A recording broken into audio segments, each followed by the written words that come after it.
Hello प्यारे बच्चे, कैसे हैं आप सब। तो हम लोग आज लाए हैं आपके लिए linear equation in two variables पे डिफ़िकल्ट एंड इम्पोर्टेंट क्वेश्चंस, जो कि आपको आपके बोर्ड एग्जाम में काम आए। ठीक है, क्योंकि हमको जैसा लग रहा है कि इस समय सबसे ज़्यादा इम्पोर्टेंट है बच्चे के लिए अधिक से अधिक तरह का डिफरेंट वैरायटी का क्वेश्चन करना, ताकि जिसमें उसको डिफ़िकल्टीज फेस करना पड़ता हो। ठीक है, तो क्योंकि हमको पता है कि आप लोग का बेसिक जो है लगभग सबको क्लियर होगा ही होगा। ठीक है, तो उतना बेसिक पे बात नहीं करेंगे। सिंपल एनसीईआरटी के जो बुक में या आपका जो कहीं भी मान लो सपोज करो कि सैम्पल पेपर सब में जो क्वेश्चंस दिए हुए हैं, जो उसमें डिफ़िकल्ट हो रहा है हर एक चैप्टर से, हम सिर्फ उसी इंपॉर्टेंट क्वेश्चन पे बात करते चले जाते हैं। ठीक है, जो कि डिफ़िकल्ट भी लगता है आपको और थोड़ा परीक्षा के व्यू से, एग्जाम के व्यू से क्या हो आपके लिए इंपॉर्टेंट भी हो। ठीक है, तो उसी क्वेश्चंस पे हम लोग बात करते चले जाएंगे। तो अभी जैसा कि इसमें हेडिंग पहले ही लगाए हुए हैं, डिफ़िकल्ट एंड इम्पोर्टेंट क्वेश्चन है ये आपके लिए। तो हम लोग जितना भी क्वेश्चन लेंगे ज़्यादातर कोशिश करेंगे कि प्रीवियस ईयर या तो पूछा गया हो या एनसीईआरटी एक क्वेश्चन दिया हुआ हो। ठीक है, लेकिन सारा का सारा नहीं बनाएंगे। तो जैसे मान लो अभी अब डिफ़िकल्ट भी है, थोड़ा लेंदी भी हो सकता है क्वेश्चंस, तो हम लोग कोशिश करें कि 3-4 क्वेश्चन बनाने के लिए, ताकि आप ज़्यादा बोर महसूस ना करें और आपको क्लियर भी होते चले जाए। ठीक है, तो ज़्यादा बात ना करते हुए स्टार्ट करते हैं। आइए, तो हम लोग एक क्वेश्चंस ले रहे हैं। यहाँ पे जो बच्चे को सबसे पहला डाउट आता है किसमें क्वेश्चन में, एक बोट स्ट्रीम वाला क्वेश्चन जो होता है वो बच्चे को बहुत डिफ़िकल्ट महसूस कराता है ना। तो ऐसे मान लो कि ये क्वेश्चंस हम अब यहाँ पे लिखना शुरू करेंगे बोर्ड पे, तो थोड़ा लंबा हो जाएगा। खैर चलो हम कोशिश करते हैं लिखने का ही। क्वेश्चन जो है आपका क्या बोल रहा है, इसमें से एनसीईआरटी का ही बुक का है कि ए boat goes 30 kilometre up stream, तो 23 लिख देते हैं क्योंकि आपको इतना टाइम लग जाएगा लिखने में तो दिक्कत हो जाएगा, and 44 kilometre down stream in 10 hours, full stop. In 13 hours it can go 40 kilometer upstream and 55 kilometer down stream. तो आपको फाइंड करना है, फाइंड उतना नहीं लिख रहे, डिटरमाइन उतना लिख रहे, determine the speed of stream and boat. तो find speed of stream and boat. ठीक है, ये आपको क्वेश्चंस पूछ रहा है। ठीक है, इन स्टिल वाटर लिखा हुआ है। ठीक है, तो आइए देखिए एक बात समझते हैं क्वेश्चन को। ऐसा नहीं है कि हम आपको एक्सरसाइज से लेंगे, एग्जांपल्स लेंगे, जहाँ भी अच्छा क्वेश्चन हमको होगा हम वहाँ से आपको बता देंगे। ठीक है, तो ऐसा हो सकता है कि हम 2 वीडियो इसको बनाएं, उसके बाद बाकी जो फिर आपको क्वाड्रेटिक वाला जो होगा उसको भी उसके लिए भी बना देंगे। देखो अलजेब्रा से आपका टोटल 20 मार्क्स का पूछेगा, तो अलजेब्रा में क्या क्या आ गया, लीनियर वाला हो गया, क्वाड्रेटिक हो जाएगा और एपी हो जाएगा। मेन ये 3 चीज़, और पॉलिनोमियल एक उधर था, है ना। पॉलिनोमियल पे हम लोग ऑलरेडी बना चुके हैं वीडियो, तो उसके बाद ये इसके ऊपर बना रहे हैं हम लोग लीनियर इक्वेशन इन 2 वेरिएबल पर। तो यहाँ पर देखो ध्यान से सुनो, क्वेश्चन क्या करना चाह रहा है। इसमें जो बच्चे को सबसे ज़्यादा दिक्कत होता है कि क्या माना जाए। देखो पहली बात ये है कि आप इस बात पे कंफ्यूज मत होइए कि लीनियर वाला इक्वेशन कैसे होता है और क्वाड्रेटिक वाला कैसा बनता है। देखो यहाँ पे अगर 2 अननोन आपसे पूछ रहा है, find the speed of stream and boat, इसका मतलब 2 अननोन के बारे में बात कर रहा है। और जब 2 अननोन से बात करता है इसका मतलब क्या है, आपको यहाँ पर 2 वेरिएबल मानना पड़ेगा आपको। अच्छा पहली बात बताओ, आगे हम बात करें तो स्पीड देखो यहाँ पे स्पीड कैसा है, अप स्ट्रीम स्पीड है और एक डाउन स्ट्रीम स्पीड है। तो ये अप स्ट्रीम स्पीड का मतलब क्या होता है, पहले इसको समझ लेते हैं हम लोग। समझते हुए आसानी से चलते हैं, 2 ही सवाल करेंगे लेकिन इतना अच्छे से करेंगे कि आपका कॉन्सेप्ट एकदम क्लियर हो जाए। ध्यान से सुनो, तो अप स्ट्रीम स्पीड जब हम बात करते हैं तो यहाँ पे क्या क्या चीज़ शामिल है। जैसे देखो एक बार बताओ कि अगर बोट जो है अगर रिवर में चल रहा है या कहीं पे भी चल रहा होगा जहाँ पानी भी खुद भी क्या हो, फ्लो कर रहा हो, तो ऑब्वियस सी बात है कि 2 बात हो सकता है कि या तो आपका बोट जो है कि आपके जो करंट है, जो आपका स्ट्रीम का जो स्पीड है, उसी के डायरेक्शन में ये भी चलता हो। मतलब क्या हो जाएगा कि अगर मान लो कि पानी का फ्लो इस डायरेक्शन में हो रहा है और बोट भी इसी डायरेक्शन में चल रहा है, तो अगर दोनों सेम डायरेक्शन में चले, सेम डायरेक्शन में, तो उसको क्या बोलते हैं? Down stream speed. क्या बोलते हैं उसको? डाउन स्ट्रीम इसको बोला जाता है, ठीक है। और अगर मान लीजिए सपोज कीजिए कि पानी का बहाव ये है, मतलब करंट का स्पीड ये है और बोट इसके अपोजिट डायरेक्शन में चल रहा है। ये क्या था? ये बोट था और ये क्या था? स्ट्रीम था। तो अगर बोट उल्टा चल रहा है स्ट्रीम से, तो इसका मतलब इसको क्या कहेंगे? अपोजिट डायरेक्शन होगा, अपोजिट डायरेक्शन होगा, तो उसको क्या बोलेंगे? Up stream speed, up stream बोलते हैं। कोई डाउट इस बात पे है? चलिए, तो सर दोनों केस में होता क्या क्या है? तो यहां पर ध्यान से सुनो, जब डाउन स्ट्रीम स्पीड होगा, क्या बोल रहे हैं यहां पर से? अच्छा, पहले हम अप स्ट्रीम स्पीड लिख दिए, ठीक है। तो जब अप स्ट्रीम स्पीड होगा, अप स्ट्रीम स्पीड, तो यहां पे बोट का स्पीड और करंट का स्पीड दोनों क्या होगा? इनकी स्ट्रीम का स्पीड दोनों क्या होगा? आपस में अपोजिट डायरेक्शन में होगा। तो यहां पे क्या करते हैं? अप स्ट्रीम स्पीड बराबर होता है speed of boat minus speed of stream. क्या बोले हम? फिर से सुनिए मेरी बात ध्यान से, कि अप स्ट्रीम स्पीड का मतलब होता है, अप स्ट्रीम स्पीड का मतलब होता है speed of boat minus speed of stream, ठीक है। अच्छा, यहां पे सुनो, down stream speed, down stream speed का मतलब होता है speed of boat plus speed of stream. अच्छा, यहां पे आपको एक वर्ड मिलेगा इन स्टिल वाटर। इसे यहां पे क्वेश्चन भी था कि find the speed of stream and boat in still water. तो बोट का स्पीड इन स्टिल वाटर जो होता है, हम क्या बोल रहे हैं कि speed of boat, speed of boat in still water ही क्या होता है? स्पीड ऑफ बोट के बराबर होता है। इसी को हम क्या मानते हैं? स्पीड ऑफ बोट होता है, स्पीड ऑफ बोट कहलाता है, ठीक है। तो ये था इसके पीछे बेसिक का कहानी। समझ में आया बात? क्या बोले फिर से कि डाउन स्ट्रीम स्पीड जब भी होगा तो आप स्पीड ऑफ बोट और स्पीड ऑफ स्ट्रीम को क्या कर दीजिएगा? दोनों को ऐड कर लीजिएगा। डाउन स्ट्रीम स्पीड जब भी होगा, डाउन स्ट्रीम स्पीड जब भी होगा, तो आप क्या कीजिएगा? स्पीड ऑफ बोट और स्पीड ऑफ स्ट्रीम क्या कर दीजिएगा? दोनों को ऐड कर दीजिएगा, ठीक है। और जब भी अप स्ट्रीम स्पीड के बारे में बात करेगा तो स्पीड ऑफ बोट और स्पीड ऑफ स्ट्रीम को क्या कर दीजिएगा? माइनस कर दीजिएगा। हमेशा बोट में ही स्ट्रीम को माइनस कीजिएगा, ठीक है। अच्छा, उसके बाद क्या बोल रहे हैं कि आपको इस वर्ड से टेंशन मानने की जरूरत नहीं है। आपसे पूछा जाता है boat, speed of boat in still water, तो ये किसके बराबर होता है? स्पीड ऑफ बोट के बराबर होता है। कोई डाउट है मन में यहाँ तक? चलिए, अब हम बात करते हैं उस क्वेश्चन के ऊपर पे। तो यहाँ पर देखो, ध्यान से सुनो कि हमको यहाँ पे क्या क्या आपको याद रख लीजिएगा इस बात को कि जब भी स्पीड अप स्ट्रीम स्पीड का बात करेगा तो हम बोट में से स्ट्रीम के स्पीड को माइनस करेंगे, डाउन स्ट्रीम बात करेगा तो बोट के स्पीड में से स्ट्रीम के स्पीड को ऐड कर देंगे, और स्टिल वाटर मतलब क्या हो गया? स्पीड ऑफ बोट होता है, ठीक है। चलिए अब बात करते हैं यहाँ पे, देखो ध्यान से। तो इसका मतलब है कि अप स्ट्रीम स्पीड हो चाहे डाउन स्ट्रीम स्पीड हो, मेरी बात ध्यान से सुनो क्या बोल रहे हैं। अप स्ट्रीम स्पीड हो चाहे डाउन स्ट्रीम स्पीड हो, दोनों में आपको स्पीड ऑफ बोट और speed of stream, speed of boat और स्पीड ऑफ स्ट्रीम दोनों का जरूरत पड़ता है आपको, ठीक है। तो यहाँ पे आपको दोनों चीज मांग रहा है, find the speed of stream and speed of boat मांगा जा रहा है, ठीक है। तो अब क्या कीजिएगा कि दोनों को आप पहले मेजर के मतलब कुछ एज्यूम कर लीजिए। तो हम मिटा के इसको अब सवाल पे आ रहे हैं, देखो ध्यान से।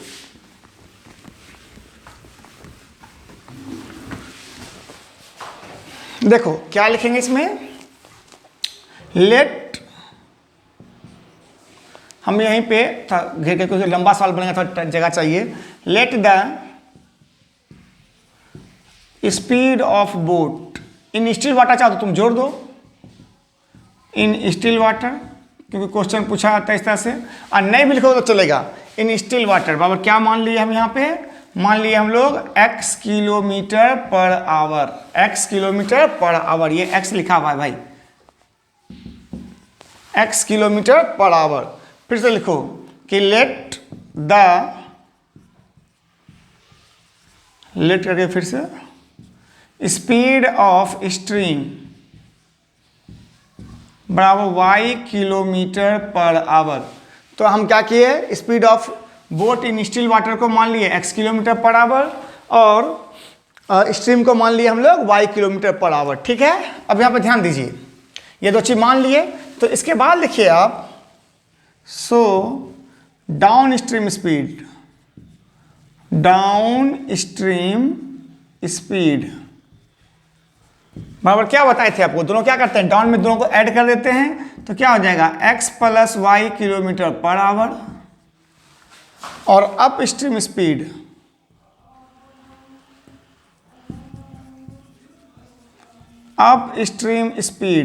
बराबर क्या हो जाएगा x माइनस वाई।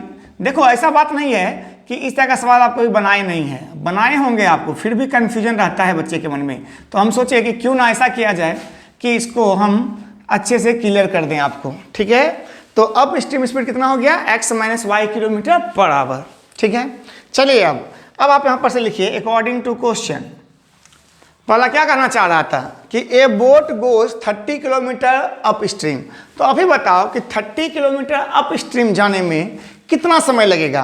तो हम यहाँ पे आपको बता रहे हैं, चूंकि डिस्टेंस देखो यहाँ पर टाइम बराबर क्या होता है, बोलो डिस्टेंस अपॉन स्पीड होता है, डिस्टेंस अपॉन क्या होता है, स्पीड होता है। ठीक है, तो यहाँ पे डिस्टेंस कितना कवर कर रहा है अप स्ट्रीम में 30 किलोमीटर, और आपका स्पीड कितना है अप स्ट्रीम में x minus y kilometre per hour. तो इसका मतलब है अकॉर्डिंग टू क्वेश्चन क्या हो जाएगा, बोलो यहाँ पर से पहला क्वेश्चन क्या बनेगा, 30 बाय x माइनस वाई। समझ में आया बात, क्या बोल रहे हैं कि आपको यहाँ पर ध्यान से सुनिए, मेरी बात को ध्यान से समझो। टाइम बराबर क्या होता है, डिस्टेंस अपॉन स्पीड। सर आप टाइम क्यों निकाल रहे हैं, क्योंकि आपको हर हाल में क्या दिया हुआ है, टाइम ही तो दिया हुआ है ना यहाँ पे कि ए boat goes 30 kilometre up stream and 44 kilometre down stream. कितना समय में, 10 घंटा में। इसका मतलब है कि दोनों मिला के टाइम कितना मिला के 30 किलोमीटर अप स्ट्रीम जाने में और 44 किलोमीटर डाउन स्ट्रीम आने में आपको कितना समय लग रहा है, 10 घंटे का समय लग रहा है। ठीक है, तो अब बताओ कि 30 किलोमीटर उसको अप स्ट्रीम में जाना है, तो डिस्टेंस कितना हो गया 30 किलोमीटर, स्पीड कितना हो गया अप स्ट्रीम का x माइनस वाई। तो टाइम बराबर क्या हो जाएगा, डिस्टेंस मतलब 30 अब बाई स्पीड मतलब कितना x माइनस वाई। अच्छा चलो ठीक है, ये तो पहला हो गया, यहाँ से एक पार्ट हुआ। अब प्लस, चूंकि आपको दोनों मिला के लग रहा है 10 घंटा, तो दूसरा क्या है 44 किलोमीटर। 44 किलोमीटर कैसे आ रहे हैं आप, 44 किलोमीटर आप आ रहे हैं किससे, डाउन स्ट्रीम स्पीड से। उसका स्पीड कितना दे रखा है x प्लस वाई। तो फिर से देखो ध्यान से सुनो, क्या हो गया यहाँ पर से कि डिस्टेंस मतलब 30 किलोमीटर अप स्ट्रीम में किस स्पीड से, x माइनस वाई के स्पीड से। तो कितना समय लग गया, 30 बाय x माइनस वाई लग गया। अच्छा 44 किलोमीटर किस स्पीड में, तो x प्लस वाई के स्पीड में। x प्लस वाई क्यों लिखे नीचे में, क्योंकि यहाँ पे क्या है डाउन स्ट्रीम है, और डाउन स्ट्रीम में दोनों का स्पीड को क्या कर देते हैं, ऐड कर देते हैं। तो दोनों मिला के कितना समय लगा आपको, 10 घंटा लगा। ये इक्वेशन आपका 1 हो गया। कोई डाउट है मन में यहाँ तक। अच्छा सेकंड इक्वेशन इसी तरह से बना लो, क्या बोल रहा है, इन 13 hours it can go 40 kilometre up stream.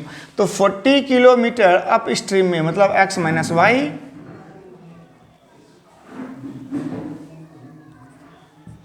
अब प्लस 55 किलोमीटर डाउन स्ट्रीम मतलब 55 बाय x प्लस वाई बराबर कितना घंटा, बोलो 13 घंटा। इक्वेशन दूसरा बन गया। अब यहाँ पे देखिए ध्यान से, हम क्या करना चाह रहे हैं आपको अगर हम मतलब बोलोगे तो बुकिश नॉलेज से, तो बुकिश नॉलेज में क्या करते हैं हम लोग कि यहाँ पे 1 बाय x माइनस वाई को क्या मान लेते हैं, u मान लेते हैं, v मान लेते हैं। चाहो तो आप ऐसे भी बना सकते हो और चाहो तो आप डायरेक्टली भी कट कर सकते हो, कोई दिक्कत नहीं है यहाँ पे। ठीक है, लेकिन चलो खैर जो बुक में दिया हुआ है उसी हिसाब से हम बता देते हैं।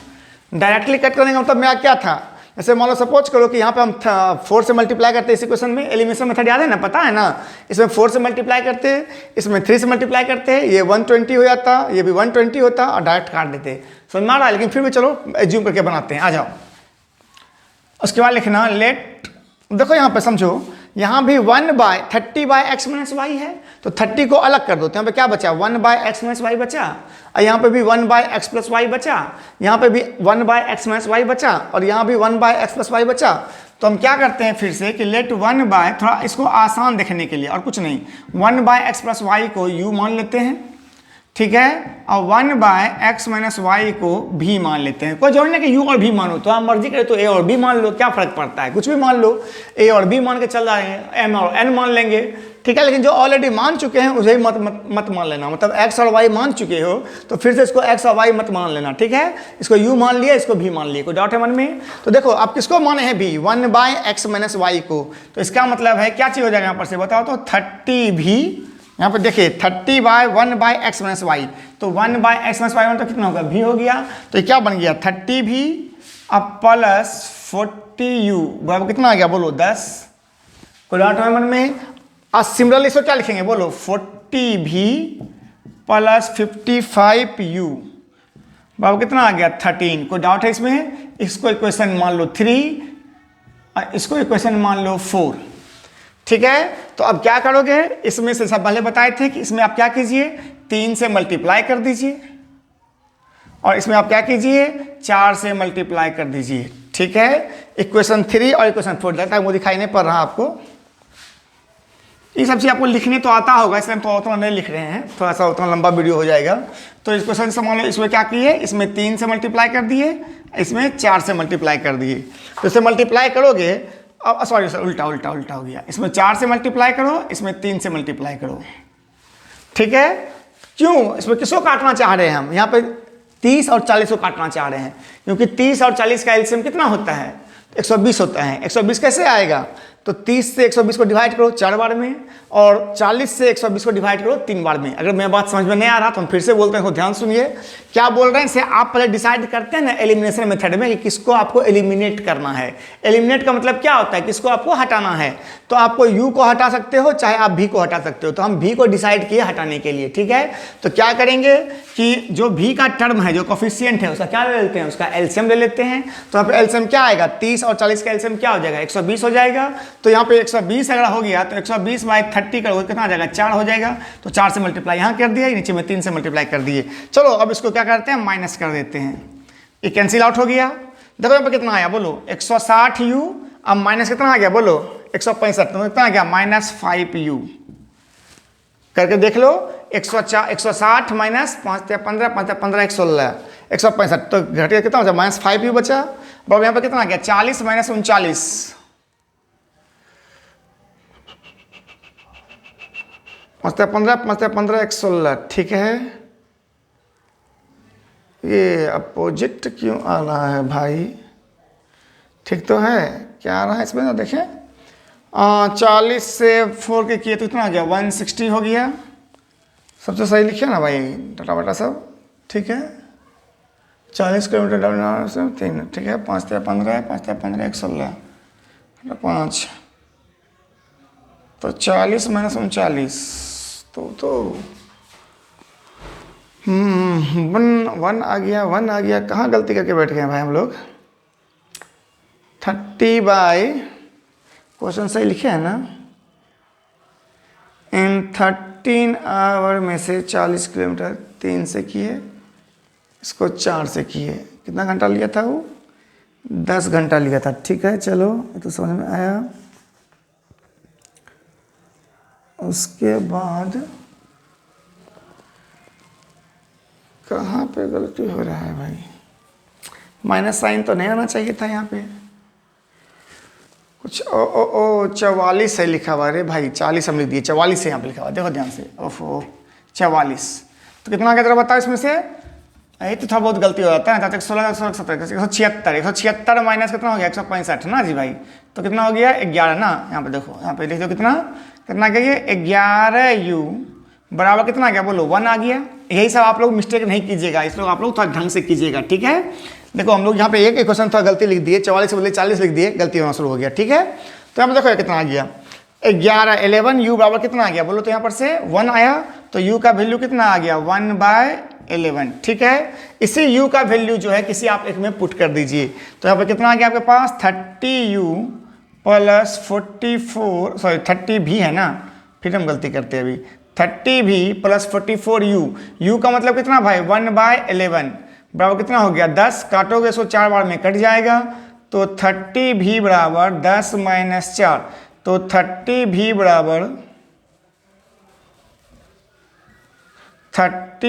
बराबर 6 हो गया।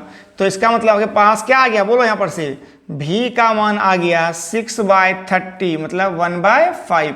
तो v आ गया 1/5 और u आके बैठा हुआ है कितना 1/11। ध्यान से मेरे पास सुनिए, v आ गया आपके पास कितना 1/5 और u आ गया 1/11। देखो जिसको बच्चे को आता है वो तो फास्ट फॉरवर्ड कर लेना, हम तो बहुत बेसिक से समझाने की कोशिश किए सवाल को, ठीक है। चलो इधर एलिमिनेट कर रहे हैं, मिटा रहे हैं, इधर से हटा रहे हैं इसको। तो आओ यहाँ पे देखो, इसलिए गलती नहीं कीजिए आप लोग, गलती कीजिएगा थोड़ा सा भी तो बहुत मिस्टेक हो जाता है। तो यहाँ पे देखो, यहाँ पर से आप u किसको माने थे भाई, u माने हुए थे आप किसको 1/x + y को u माने थे, तो u का मान कितना आ गया 1/11 आ गया। तो यहाँ से क्या आ गया 1x + y = 11। अच्छा सिमिलरली आप क्या माने हुए थे कि 1/x - y को v माने हुए थे, v का मान कितना आया 1/5, तो x - y बराबर क्या आ गया 5। अब ये जो दो इक्वेशन आया है इसको आप क्या मान लीजिएगा, यहाँ पर से आप इसे मान लीजिए, इसको आप 3 और 4 माने हुए थे, इसको 3 और 4 माने हुए थे, तो इसको 5 मान लीजिए और इसको 6 मान लीजिए। 5 और 6 को सॉल्व कर लीजिए, अब आपके पास आंसर है। तो यहाँ पे क्या हो जाएगा फ्रॉम 5 and 6 क्या हो जाएगा x + y = 11, x - y = 5। Eliminate करोगे तो आपके पास क्या आ जाएगा बोलो, यहाँ पर से दिखाई पड़ेगा कि नहीं पड़ेगा, यहाँ पे देख लेते हैं हम। देखो यहाँ से 2x = 16, तो x का मान कितना आ गया 8 और y का मान कितना आ जाएगा 3 आ जाएगा, नहीं जी। तो x का मान 8, y का मान 3। x किसको माने थे आप, x माने थे आप स्पीड ऑफ बोट को, तो स्पीड ऑफ बोट कितना आ गया 8 km/h और स्पीड ऑफ स्ट्रीम कितना आ गया y km/h। कोई डाउट है मन में, ये km/h लिखा हुआ है, km/h लिखा हुआ है। तो मेरे ख्याल से इसको हम बहुत लेंदी में बहुत डिटेल में आपको समझाने की कोशिश किए, इसलिए ये थोड़ा लंबा बन गया। नहीं तो आप चाहते तो आप जहाँ पे इक्वेशन लिखे हुए थे वहीं पे आप इसको एलिमिनेट कर सकते थे। कोई डाउट है मन में? तो एक क्वेश्चन तो ये हो गया। अच्छा हम तो टाइम देख ले कितना लंबा सवाल हो गया क्या इसको।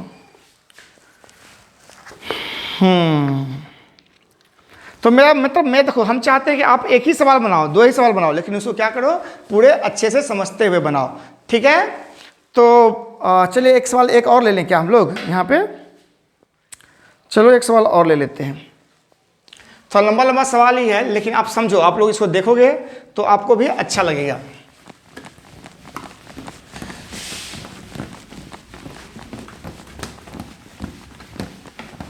सवाल तो लेंदी है, लेकिन जान के हम उसको थोड़ा इसको बनाते हैं ताकि आपके जो है दिमाग से कॉन्सेप्ट क्लियर हो जाए। क्योंकि बहुत सारे बच्चों को लंबा लंबा सवाल देखता है तो उसको डर लगने लगता है। याद रखिएगा कि कम से कम 3 मार्क्स में, 3 मार्क्स या 5 मार्क्स में आपको इस तरह क्वेश्चंस आने ही आने हैं, ठीक है। हालांकि आपका सिलेबस बहुत सारा रिड्यूस कर दिया गया है लीनियर क्वेश्चन को लेके, फिर भी हम चाहते हैं कि थोड़ा डिफिकल्ट क्वेश्चन बना लो आप लोग, ताकि आपको आसान सवाल बनाने में कोई दिक्कत ना हो, ठीक है। जैसे देखो यहाँ पर एक सवाल दिया हुआ है, क्वेश्चन नंबर, हम लिख नहीं रहे क्वेश्चन, आप लोग देख लीजिएगा, ओल्ड बुक का है एक्सरसाइज। अच्छा क्वेश्चन लिख दें क्या, थोड़ा लंबा हो जाएगा क्वेश्चन लिखने में, चलो ठीक है लिख देते हैं।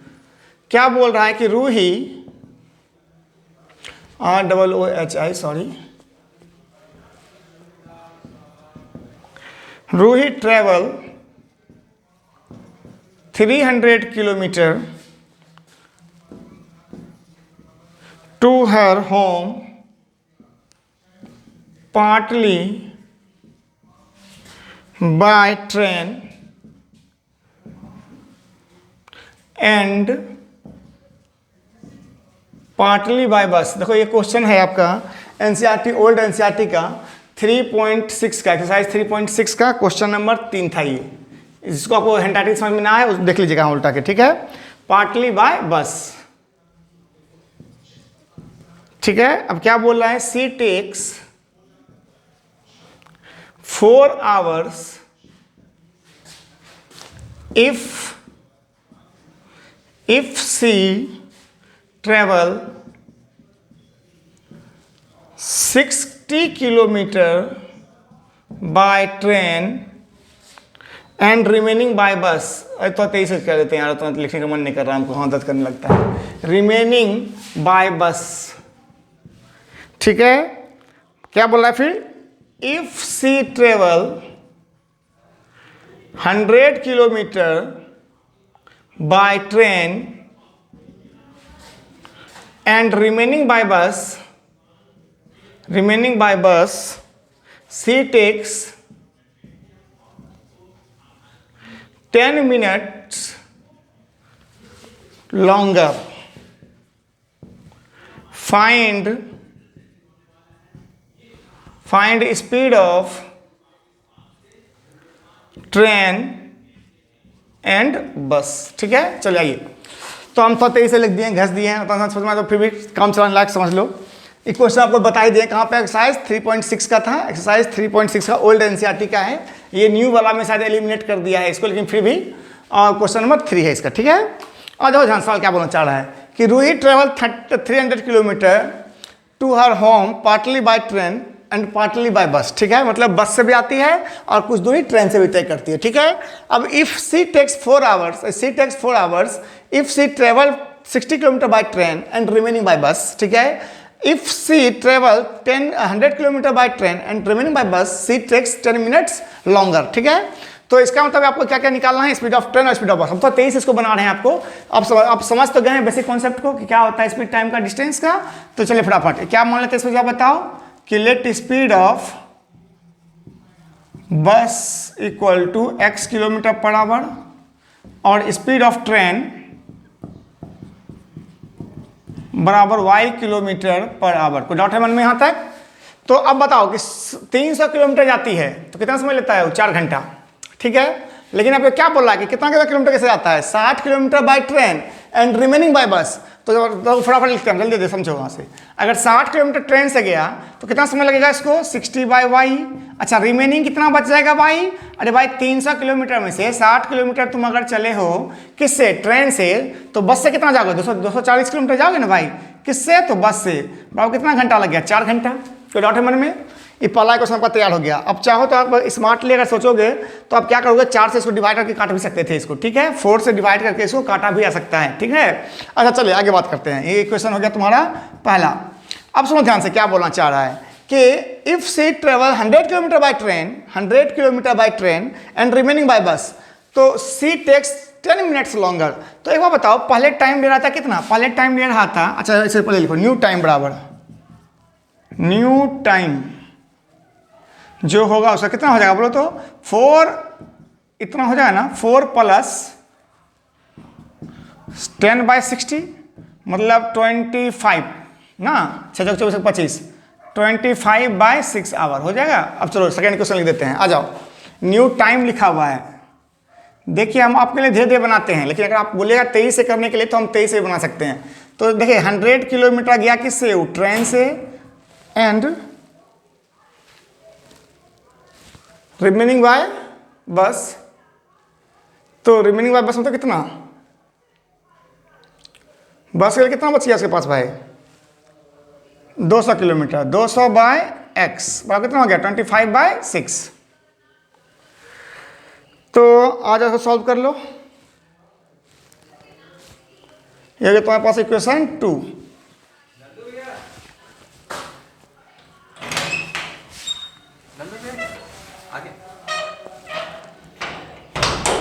एक क्वेश्चन ऑफ तुम्हारा 2, ठीक है।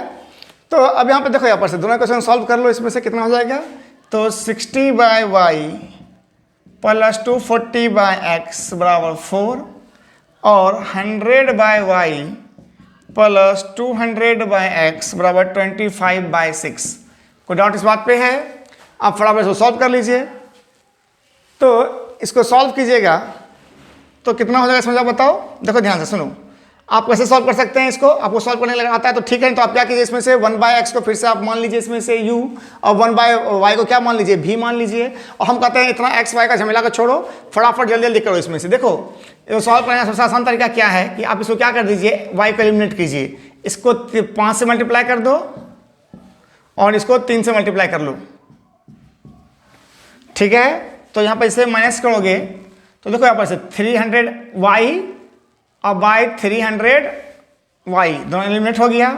यहाँ पे कितना बच गया बताओ, यहाँ पर से 1200 बटे एक्स माइनस 600 बटे एक्स बराबर कितना देगा बताओ, यहाँ पर से 20 माइनस काटोगे कितना हो जाएगा भाई 25 बटे 2, तो कितना आ गया 600 बाय एक्स, तो 23 से कर देते हैं हम लोग। 600 बाय एक्स बराबर कितना आ गया 15 बाय 2, तो काटोगे इसको 40 बार में कट जाएगा। एक्स का मान कितना आ गया 80 किलोमीटर पर आवर। तो हम जान के आपको एक्स और वाई बिना, देखो आप अगर सोचते होंगे कि सर कैसे बना दिया आप 1 बाय एक्स को यू क्यों नहीं माने, 1 बाय वाई को भी क्यों नहीं माने, तो ये हमारा मर्जी है बाबू, याद रखना यू और भी मानना। ये तो हम पिछली बार पिछला जो एग्जांपल लिए थे तो हम जान के बताए यू और भी करके, आप चाहो तो डायरेक्ट से बना सकते हो। अब एक्स का मान निकल गया, किसी एक में पुट कर दो, वाई का मान निकल जाएगा। देखो यहाँ से ध्यान से देखो, आ जाओ। ऐसे मान लो यहाँ पे अगर एक्स का मान से पुट कर देते हैं तो क्या हो जाएगा 60 बाय वाई प्लस 240 बाय 80 बराबर 4, काटोगे 3 बार में कट जाएगा, तो 60 बाय वाई बराबर 1, तो वाई का मान क्या आ गया 60 किलोमीटर पर आवर हो गया ना। तो इसका मतलब है आपको कितना आ गया कि बस का स्पीड आ गया 80 किलोमीटर पर आवर और ट्रेन का स्पीड आ गया 60 किलोमीटर पर आवर लिखा हुआ है। ठीक है, तो आज हम लोग यहीं पे इसको कंक्लूड करते हैं। नेक्स्ट क्लास में हो सकता है हम लोग लीनियर क्वेश्चन के भी आ सकता है वीडियो लेके, या तो हो सकता है आपको क्वाड्रेटिक के ऊपर भी आ सकते हैं वीडियो लेके। ठीक है, तो जैसा आप लोग कमेंट कीजिएगा उस हिसाब से काम करेंगे। तो आप लोग पढ़ते रहिए और इसको लाइक सब्सक्राइब शेयर करते रहिए। चलिए मिलते हैं, बाय बाय।